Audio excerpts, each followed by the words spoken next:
고민부터 하면 돈을 못 벌어요. 앞으로도 못 벌어요. 하나라도 제대로 벌자. 다시 한번 강조드리지만 꼭 따져보시라. 투자 나침반 3월부터 시작이니까 이제 얼마 안 남았습니다, 여러분.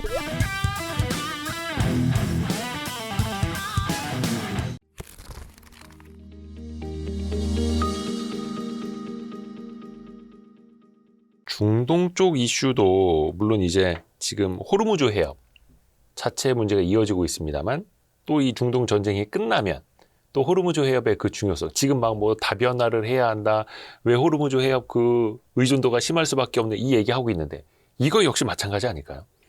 사실은 이제 호르무즈 해협이 전 세계 그 에너지 시스템의 예. 소위 말하는 이제 초크 포인트, 지식점 혹은 뭐 병목 혹은 이제 위험 포인트라고 하는 곳이 4개가 있습니다. 그 4개 중에 가장 중요하고 큰 것 중에 하나였고요. 병목을 넘어서서 거의 목을 조르는 지점이고요. 네네. 그게 호르무즈 해협이었고, 그다음에 3개가 더 있는데 그 다음에 이제 말라카 해협입니다. 예. 호르무즈 해협을 통과해도 그 유조 선단이 동아시아로 오는데 지나가는 해협 말라카 해협인데, 그 말라카 해협이 만약에 봉쇄가 되면은 이제 배들이 돌아와야 되거든요. 삥. 예. 그러면 이제 그게 문제를 일으키고, 그 다음에 파나마 운하, 수에즈 운하도 이제 병목입니다. 중요한 지점이죠. 최근에 우리가 이제 파나마 운하, 수에즈 운하가 다 문제를 겪고 있습니다. 파나마 운하는 그게 일종의 자연 호수랑 운하가 결합되어 있는 건데 강수량이 이제 불안정해져서 수위가 떨어지면은 LNG 운반선이 못 지나갑니다. 큰 배들이. 예. 그럼 그 배들이 이제 희망봉은 삥 돌아서 오거나 수에즈 운하 돌아서 와야 됩니다. 네. 그러면 이제 LNG 운송비가 치솟고, LNG 운송비가 치솟으면 LNG 가격이 올라가죠. 그다음에 수에즈 운하는 통과를 한 다음에 홍해를 지나서 와야 되는데 거기 예멘의 반군들이 막 홍해에 지나간 배를 때렸고 네. 그게 때리면은 보험사가 겁나서 보험을 안 해주면 안 때려도 이제 배는 글로 못 가요. 보험이 안 되니까. 그렇죠. 그러면 이제 배는 무조건 희망봉으로 돌아갑니다. 그러면 또 운임이 치솟거나 아니면은 배가 모자라서 에너지가 안 들어오는 거죠. 그래서 이 4포인트의 관리가 굉장히 중요한데 사실은 이제 에너지 하는 사람들이 이번에 정말 놀란 게 호르무즈 해협이 막히는 일은 없을 거라고 많이 생각했어요. 이게 처음이라면서요. 사실상 처음에 왜 그러냐면 이란 본인도 여기를 이용해서 에너지 수출을 합니다. 아, 그렇죠. 자기가 지금 자기 목을 조르는 거예요. 뭐 중국으로 가는 배들. 네, 자기도 원유를 일 300만 배럴 이상 수출을 해서 그걸로 사실은 먹고 사는 나라인데 자기가 지금 수출을 안 하겠다 하는 거거든요. 그러니까 어떻게 보면은 아주 극단적인 상황인데 그럼 왜 극단적인 상황이 벌어지느냐? 나라의 최고 지도자가 폭탄 맞아 죽었으니 어떻게 보면 이제 이란의 어떤 이제 지금 이란의 정권에서는 뭐 극단적인 선택을 우리는 할 수밖에 없다. 우리를 비난하지 마라 하고 그다음에 단순히 그게 아니고 막 걸프 국가들한테 드론을 알려가지고 이제 인프라 공격을 하지 않습니까? 이런 것들이 이 지역이 원래 불안정한 지역이었다. 첫 번째. 근데 이 지역의 안정을 그동안 이 미국의 어떤 강한 군사력으로 누르고 있었는데 미국은 옛날에 왜 누르고 있었느냐? 거기서 안정적으로 기름을 갖고 왔기 때문이죠. 네. 미국이 거기서 기름을 가장 많이 가져왔을 때가 2000년대 초반이었어요. 예. 그러니까 이제 그거를 유지하려고 이라크 전쟁도 하고 그렇죠. 아프간 전쟁도 일어났었는데 쉘 혁명이 나고 미국에서 이제 기름이 펑펑 다시 나오니까 미국이 굳이 거기서 이제 돈 쓸 필요가 없는 거죠. 예. 근데 미국은 빠졌는데 힘의 공백을 메꿀 다른 힘이 없어요. 예. 그러니까 이제 이스라엘이 이제 뭐 드스드스 일어나가지고 우리 원래 강해. 우리 이제 우리의 안전을 위해서 뭐 여기저기 때리겠어. 때리니까 막지를 못하잖아요. 이스라엘을 견제를 못합니다. 네.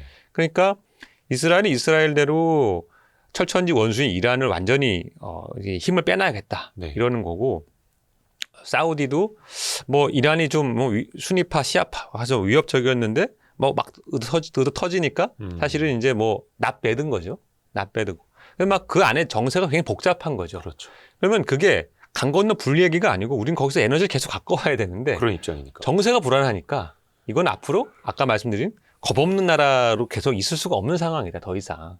왜냐하면 거기서 에너지가 안정적으로 안 나오는 거에 있어서 문제가 2가지가 있습니다. 가격이 올라가는 건 사실 그렇게 치명적인 문제가 아니에요. 돈을 더 내면 되는데. 살 수만 있다면. 예. 아예 물량이 부족한 거. 이게 진짜 문제. 못 오는 거. 못 오는 거. 근데 미국은 그런 문제는 없어요. 그쵸, 거기서 퍼내고 미국은 가격이 올라가는 거지. 전 세계가 이제 에너지 마켓이니까. 근데 우리는 우리는 정말 어떤 문제가 겁나느냐. 가격이 올라서 돈을 엄청 썼어요. 그런데 물량이 끊겨버렸어. 돈은 돈대로 쓰고 나중에 몇 달 지나서 물량이 끊겨버렸어. 그러면 돈도 쓰고 물량도 끊기는 거죠. 최악이에요, 그게. 미국은 가격의 문제고 한국은 목숨의 문제네요. 그렇죠. 그래서 아시아의 3국이 사실 에너지에 가서 가장 취약한 나라입니다. 우리나라, 대만, 일본. 셋인데, 근데 우리보다 대만은 사실 더 취약하고요. 예. 일본은 우리보다 조금 낫고, 우리도 굉장히 취약하기 때문에, 이 아시아 3국이 이번에 굉장히 이제 속이 쓰리죠. 아 뜨거 하는 거죠. 뜨거 하는 겁니다. 그러니까 호르무즈, 말라카 해협, 그리고 파나마, 수에즈 운하. 네. 그러니까 사실 한 번씩은 지정학적인 문제가 불거질 때마다 막 대서특필 내고 어떡하니 하다가 결국엔 이거는 뭐 사실은 또 대안이 없잖아요. 야, 이거는 그래서 그 땅을 뭐 운하를 몇 개 더 파거나 뭐 거기다가 물을 더 이거는 안 되는 거니 우리 자급자족을 할 수 있는 그런 에너지원을 또 비축을 해놔야 된다는 거고 에너지원도 다변화를 해놔야 된다는 거고 이거는 진짜 몇십 년에 걸쳐서 준비를 해야 되는 거잖아요. 장기적으로 보고. 장기적으로 준비를 해야 되고요. 예. 그러니까 장기적인 준비가 이제 크게 세 가지를 준비를 해야 됩니다. 첫 번째는 어쨌든 화석연료 의존도가 지금 전 세계적으로도 80%고 우리도 80%입니다. 우연한데 똑같아요. 우리도. 80%의 에너지를 안정적으로 갖고 오는 건 가장 중요한 과제죠. 그래서 근데 우리는 지금 대부분 다 시장에서 사오기만 합니다. 그러면 안 되고 우리가 권리를 주장할 수 있는 해외 자원을 더 개발을 해야 됩니다. 유전 개발 같은 네, 거요. 유전 개발, 가스전 개발 더 해야 돼요. 그러면 이제 누가 그럴 거예요. 아, 당신이 에너지 전환하자는 사람이 왜 유전 개발하자 그러느냐. 그러게요. 네. 다시 얘기 드리지만 화석 연료가 적어도 20년 이상은 안정적으로 우리한테 확보돼야 에너지 전환을 할 수 있어요. 네, 할 수 있어요. 그거는 뭐 제가 이 논쟁을 많이 앞으로도 할 수 있는데 저도 사실은 마음 같아서는 1년 안에 짠하고 바뀌면 좋겠는데 그러려면은 정말로 혁명의 할아버지가 오셔야 되거든요. 뭐 문명이 다 뒤집혀야 되는데 그건 현실적으로 일어나기 쉽지 않은 일입니다. 그러니까 현실을 돌아왔을 때는 안정적으로 해외에서 우리가 에너지 자원을 갖고 와야 되는데 좋은 사례가 있습니다. 최근에 보면 SK 이노베이션이 호주의 바로사라는 데서 이제 가스전 개발하고 LNG 사업을 했는데 이걸 14년을 했어요. 네. 그래서 첫 카고가 지난달에 들어왔습니다, 한국에. 근데 이게 SK 입장에서는 이 LNG를 수입하는 거에 대해서 그동안 뭐 현재 정부의 어떤 기조도 좀 이렇게 이게 맞나 이렇게 하기도 하고 SK가 바로사에서 그 가스전 개발하는 거에 대해서 상당히 이제 비판적으로 얘기하는 시민단체도 많았거든요. 그래요? 그러다 보니까 이걸 뭐 대대적으로 홍보를 안 했는데 그 바로사에서 확보한 가스가 뭐 연 몇백만 톤이고 그다음에 SK가 옛날에 한 10몇 년 전에 미국에서 또 확보한 가스가 연 몇백만 톤입니다. 그런 것들이 이게 급할 때 도움이 되는 거예요. 그건 우리 거니까 시장 가격과 관계없이 갖고 올 수 있거든요. 호주에서 갖고 오는 그 천연가스예요? 그렇죠. 천연가스. 거기는 뭐 해협도 없고 그냥 태평양으로 쭉 오면 올라오면 되죠. 되는 거고. 오면 되는 거죠. 그리고 그게 SK 이노베이션이 SK 이노베이션이 직접 해외 에너지 회사랑 개발을 해서 자기가 갖고 올 수 있는 이제 권리가 있어요. 권리가 있으니까. 그러니까 뽑아내는 대로 이거는 우리 거. 네. 그러니까 그거를 뭐 SK 이노베이션은 그거를 한국에다 팔아도 되고 해외 시장에 팔아도 되는데 정부가 이제 SK 이노베이션한테 부탁할 수 있죠. 국내에 뭐서 좀 국내 먼저 그 물량을 좀 돌려라. 우리가 보상해 줄게. 근데 외국 회사는 그런 거 부탁해도 우리 말을 안 듣죠. 그러면 안 듣겠죠. 그냥 이윤 찾아서. 네. 그래서 이러한 에너지 개발을 더 해야 되고 이게 첫 번째고요. 두 번째는 아까 말씀드린 대로 자급자족 에너지, 장기 비축 에너지를 더 늘려야 된다. 그래서 재생에너지를 당연히 더 늘리고 그다음에 재생에너지와 원자력을 이거 아니면 저거라는 논리는 저는 이제 그런 논쟁은 그만하자. 흑백 논리. 흑백 논리. 그래서 어떤 사람들이 그래요. 뭐 원자력은 위험하다. 아니다. 재생에너지는 돈 낭비다. 저는 둘 다 아니다. 둘 다 아니다. 둘 다 굉장히 중요한 장점이 있다. 그리고 이제 어제 EU 집행위원장이 공식적으로 발표를 했어요. 우리가 원자력을 유럽 차원에서 너무 경시했다. 그게 좀 후회된다. 아하. 예. 그거는 왜 그런 말이 나오냐면은 에너지는 믹스가 중요합니다. 어느 단일 에너지원이 모든 문제를 다 커버 절대 못합니다. 믹스가 중요하고 같이 가야 되는데 그래서 재생에너지와 원자력은 이제 같이 가야 되고 그러면 또 이런 얘기 하시는 분이 있어요. 아, 우리나라 뭐 고립된 전력망에서 두 개가 공존할 수 있느냐 없느냐. 그거 사실 우리만의 고민도 아니고요. 전 세계. 전 세계 고민이고 지금 기술이 개발되고 있고 시장 제도가 나오고 있기 때문에 노력하면 풀 수 있는 문제인데 괜히 그걸 걱정해가지고 어느 한쪽 공격할 필요는 저는 없다. 그래서 같이 가야 되는데 우리나라는 재생에너지가 원자력보다는 에너지 생산량이 적습니다. 그러니까 균형을 맞추는 차원에서 재생에너지를 더 늘려야 되는 건 맞고 그렇다고 원자력을 억지로 줄일 필요는 절대 없다. 원자력과 재생에너지를 같이 가져간다.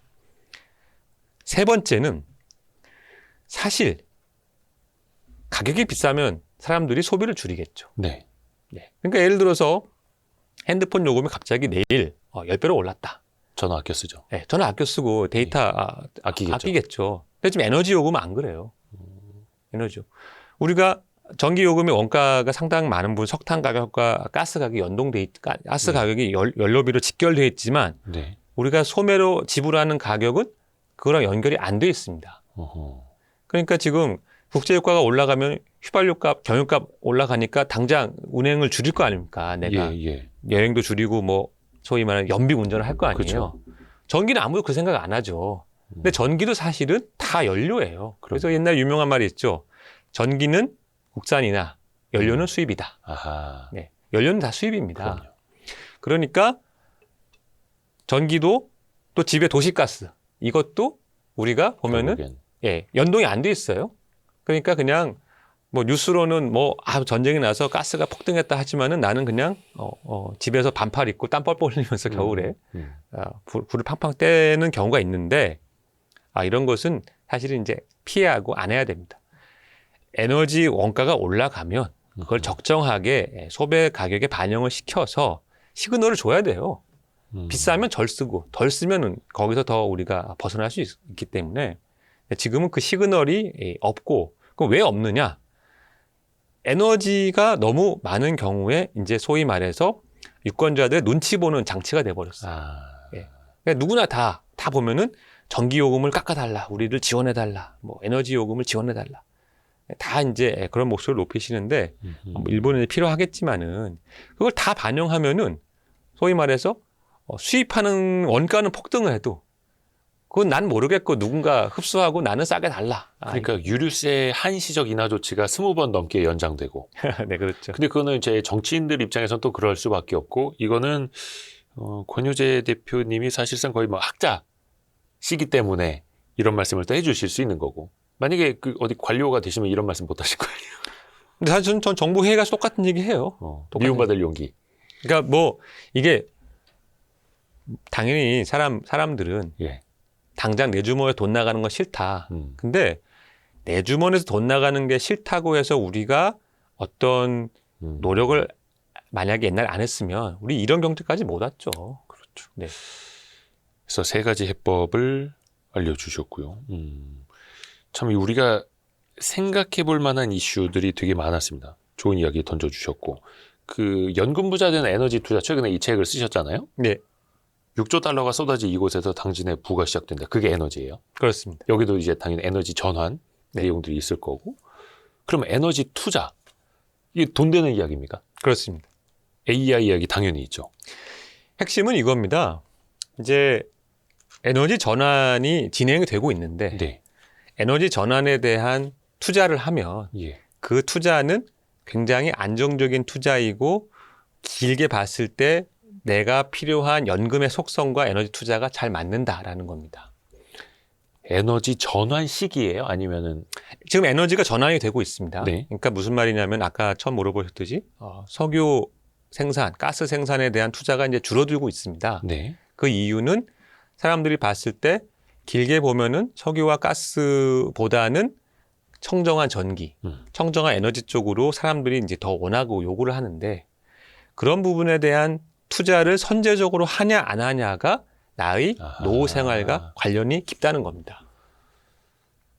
근데 이제 대부분의 분들은 에너지 관련주 그리고 요즘에 이제 급등락 많이 하는 그 원유 ETN ETN 레버리지, 뭐 굿버스 이런 네. 거 그런 차원은 아니고요. 아닙니다. 이제 연금의 부자가 되는 혹은 연금 투자에서 일단 가장 중요한 원칙은 예. 안정적 수익률이 가장 아하. 중요합니다.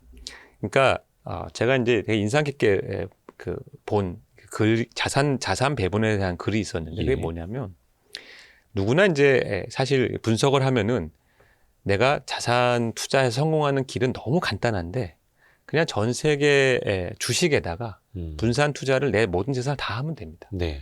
왜냐하면 전 세계 주식 수익률은 항상 GDP 성장률보다 2배 이상 높았습니다. 때문에. 앞섰기 때문에. 근데 그렇게 하는 사람은 거의 없어요. 그럼 예, 왜 그렇게 예. 안 하느냐? 내가 만약에 모든 재산을 지금 주식에 투자했다고 가정하겠습니다. 예. 그럼 잠을 못 잡니다. 음. 주식 급등락이 워낙 심하니까. 그렇죠. 거기다 레버리지까지 했다? 음. 그러면 사실 일상생활에 제가 볼 때는 거의 어렵습니다. 네. 왜냐하면 나의 모든 재산을 다 걸었는데 이게 막 하루아침에 요즘 최근에 보면은 종합 주가 지수가 막 사이드카가 오늘 터지고 내일 터지고 하잖아요. 네네네.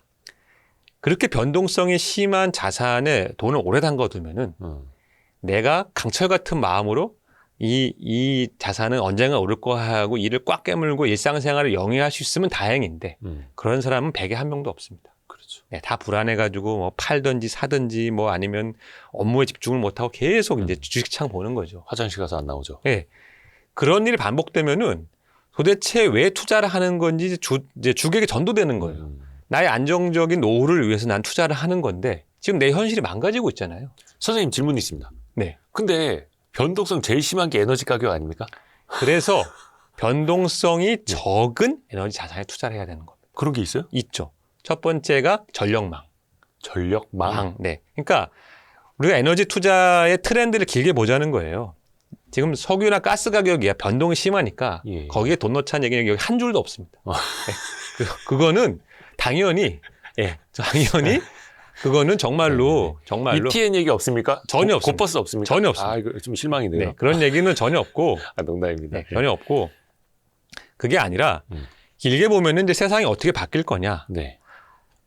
두 가지가 분명합니다. 하나는 전기를 많이 쓸 거다. 아, 네, 세상은 전기를 무조건 많이 쓰게 돼 있습니다. 왜냐하면은 전기라는 것이 우리가 이 화석연료는 이 물리적 원리상 얘를 태워서 그 열로 에너지를 얻는데 그 태우는 열의 고온과 저온의 델타 값을 가지고 델타를 가지고 제가 이제 유용한 에너지를 뽑았습니다. 네. 그래서 절반 이상은 무조건 손실이 됩니다. 화석연료라는 거는 절반 이상의 손실을 감수하고 쓰는 에너지입니다. 예. 그래서 제가 이제 휘발유차를 몰면은 제가 휘발유를 주유를 해서 에너지를 집어넣었잖아요. 네. 그 에너지가 100인데 예. 제가 이제 차를 앞으로 전진시키는데 얼마나 쓰느냐? 20도 못 써요. 예? 나머지는 다 공중에 날아갑니다. 폐열로. 공회전할 때요? 아니면 아니요. 주행할 때도요. 아, 그 에너지 효율 측면에서. 네네네. 그러니까 휘발유 차라는 열량 뭐 이런 거요? 네, 그렇죠. 휘발유 차라는 거는 내가 넣은 휘발유 에너지의 20%밖에는 유용한 에너지로 전환이 안 되고 나머지 80%는 공중에 날아갑니다. 그게 하도 심하니까 냉각수 충분히 안 넣고 날 닿으면 엔진이 어떻게 됩니까? 과열되죠. 과열돼서 막 심한 불 나잖아요. 네네네. 그게 무슨 말이냐? 얘는 그 자체가 열 덩어리예요. 그 중에 일부만 내가 지금 차를 전진하는 데 쓰는 유용하게 활용하는 겁니다. 아하. 그런데 이거를 모터를 쓰면은 모터는 내가 넣은 에너지의 80% 90%를 유용하게 전환을 합니다.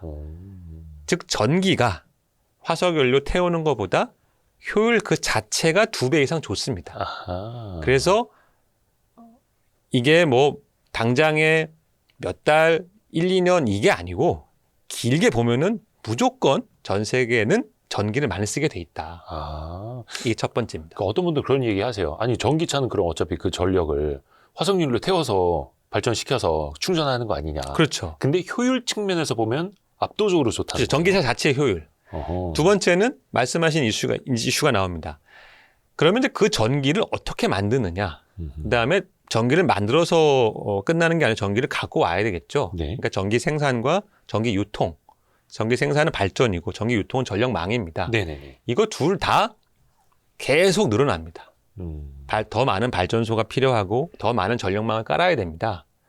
지금 보면 그래서 우리가 너무 뭐 지금 잠깐 이란 전쟁 때문에 잊혔지만 한 달 전만 해도 뭐가 이슈였습니까? AI 해야 되는데 전기가 부족하다. 네네. 전기가 부족해서 뭐 모든 온갖 발전기를 다 갖고 와라. 전력망을 깔아야 되는데 지금 우리나라 반도체 산단을 해야 되는데 전력망을 어디에 깔 거냐. 그래서 뭐 용인에 가냐 안 가냐 막 이랬잖아요. 네네네. 그 모든 게 다 뭡니까? 전기가 더 필요한데 그 전기를 실어나를 전력망이 빨리 안 갖춰진다. 이 문제는, 그러니까 이 이슈는 하루 이틀에 끝날 이슈가 아닙니다. 그렇죠. 이 이슈는 계속 진행이 될 건데 이게 우리나라만 그런 것도 아니고 중국, 미국, 유럽, 일본 다 똑같아요. 전기가 더 많이 필요한데 전력망이 빨리 안 만들어지고 있어요.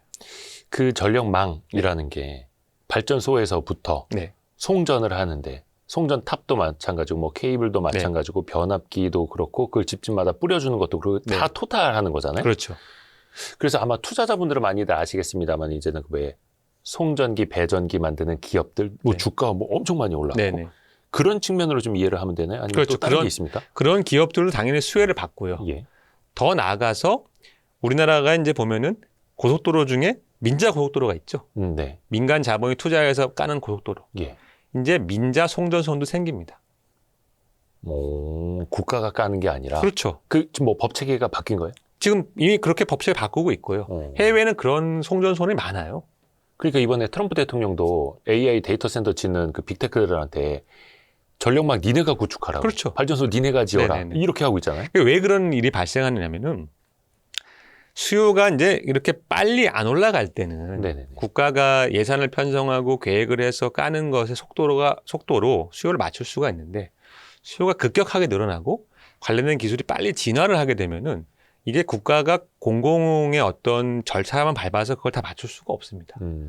그래서 민간 자본이 들어와야 되고 민간 자본을 가지고 혁신이 막 일어나게 되는데 그래서 보면 통신망도 우리가 옛날 유선 전화 돌릴 때는 다 국가가 국영으로 통신망을 다 관리하다가 지금 어떻습니까? 다 민간 회사들이 통신망을 운영하고 있죠. 그렇죠. 그런 혁신이 전력망도 똑같이 일어난다. 그리고 이미 유럽이나 미국이나 일본이나 이런 데는 상당히 많은 전력망들이 소위 민간 자본이 들어가서 이제 민간 자본과 혁신을 가지고 전력망이 업그레이드 되고 증설이 되는데 그러면 민간이 들어가면은 훨씬 더 공급이 빨라진다. 돈이 많이 들어가니까. 네. 돈이 많이 들어가니까. 그러면 이제 그러한 소위 에너지 인프라에 대한 투자가 기회가 생깁니다. 그게 그 어떤 기회냐면은 그 에너지 인프라가 뭐 매년 막 15%씩 이익이 나는 그런 투자는 절대 아니지만 그런 투자는 소위 채권보다는 수익률이 좋고 훨씬 안정적입니다. 주식보다는. 그러니까 주식보다는 안정적이고 채권보다는 수익률이 좋은 이제 그러한 투자 기회가 있는 거고요. 그래서 그런 투자를 이미 그 유럽의 연기금들은 많이 하고 있습니다.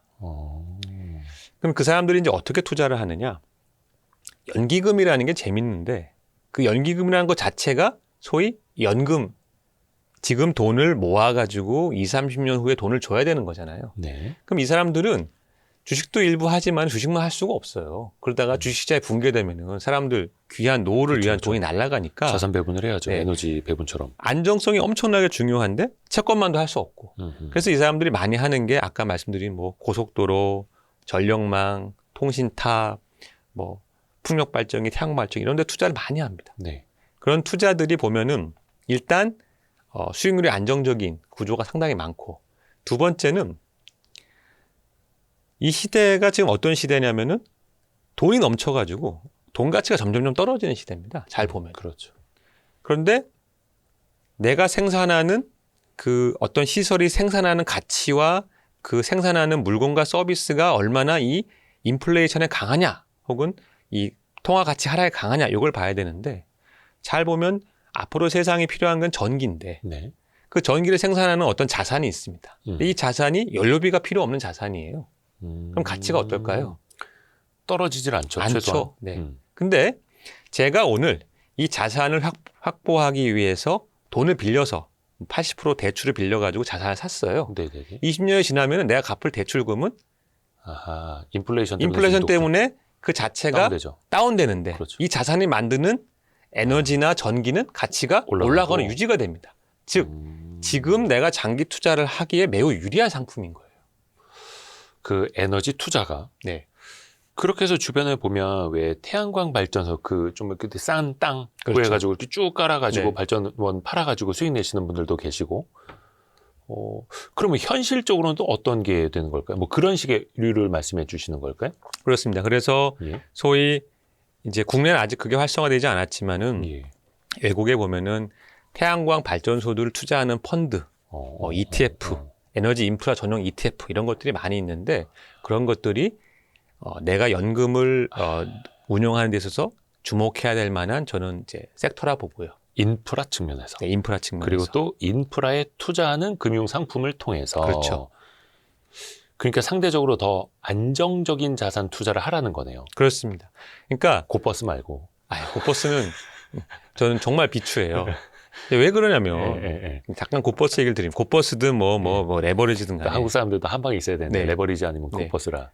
대부분의 경우 저도 이제 사실은 뭐 저도 그 주식 투자를 2000년부터 했으니 네네. 저도 주식 투자를 하면은 꽤 오래 한 사람이고 뭐 하루 아침에 막 제 투자 원금의 거의 뭐 80% 날려본 적도 있고 많은 경험을 했는데 주식 투자나 혹은 이런 여러 가지 투자에서 우리가 생각해야 될 거는 많은 사람들이 뭐 거시 경제를 봐라. 네네네. 뭐 기업을 잘 분석해라. 뭐 소문을 듣고 소문을 사고 뉴스에 팔아라 이런 얘기를 하시는데 저는 그거보다 더 먼저 봐야 되는 게 자기 자신을 봐야 돼요. 맞아요. 내 자신의 감정이 흔들려가지고 투자 전략을 계획대로 실행하지 못하는 경우가 저는 뭐 부지기수다. 태반이다. 왜냐면 마음이 불안하니까. 그러니까 정보가 없어서 망하는 게 아니라 그렇죠. 자신을 컨트롤 못해서 망하는 거죠. 지금 이게 뭐 저는 지난 일주일이 정말 그 대표적인 사례라 보는데 우리가 6,300까지 갔다가 막 갑자기 하루아침에 막 주식시장이 막 붕괴됐다. 붕괴되면 어떠세요? 사람 마음이 이거 내가 지금 들어갔는데 내가 막 쌈짓돈 모아 들어갔는데 나 이거 이제 손실이 확정되면 이거 아까워서 어떡하지? 해서 막 공포에 사로잡혀서 이거라도 건져야지 하면 그날 귀신같이 그 다음날 올라가요. 그래서 이제 예를 들어서 공포에 사로잡혀 팔았습니다. 근데 그 다음날 올라가니까 그렇죠. 역시 올라가는 거구나. 이제라도 만회하겠다고 또 사요. 예. 그럼 그 다음날 또 떨어져. 예. 그럼 또 팔아. 사팔하면 어떻게 됩니까? 거꾸로 되죠. 거꾸로 되는 거죠. 그거를 만약에 레버리지 했다면 어떻게 됩니까? 2배로. 2배로. 거기다 미수했다. 어떻게 됩니까? 며칠 못 갑니다. 경험담 같은데. 네. 이건 뭐 제 아내는 이제 진실을 알고 있으니까. 이게 원래 그래서 경험을 통해서 배우는 게 훨씬 더 이제 세게 각인이 되죠. 그렇죠. 그러니까 사람의 심리가 그러다 보니 뭐 워런 버핏도 그런 얘기 했어요. 자기가 이제 주식 투자로 대성공했으나 내 주식 투자는 너무 간단하다. 내가 이 평생 동안에 버핏이 저 평생 동안 투자한 종목이 한 200개 정도 됩니다. 다 추적해 보면. 근데 그 200개 중에 돈을 대부분 번 거는 30개도 안 돼요. 그 대단한 버핏도 170개 주식은 뭐 별 재미가 없었거나 본인이 사갖고 얼마 안 돼서 팔아버리거나 했습니다. 그 30개를 이 사람이 사두고 나서 이제 계속 갖고 있으면서 큰 돈을 벌었는데 그럼 그 주식은 끝없이 이렇게 우상향만 했느냐? 절대 그렇지 않았어요. 그럼요.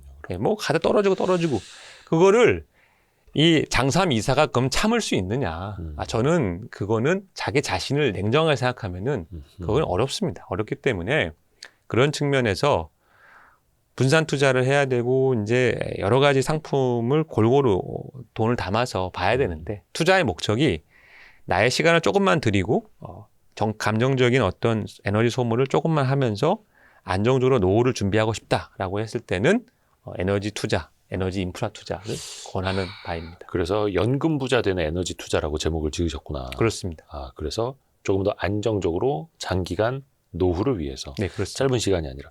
그래서 저도 제 주변에 그 에너지 관련 투자 잘 하시는 분들을 보면은 약간 뭐라 해야 될까? 좀 참을성이 되게 많은 사람들. 길게 볼 수 있는 사람들이 에너지 관련 투자. 근데 그냥 뭐 원유 선물 이런 거 말고. 그렇게 또 잘 하시더라고요.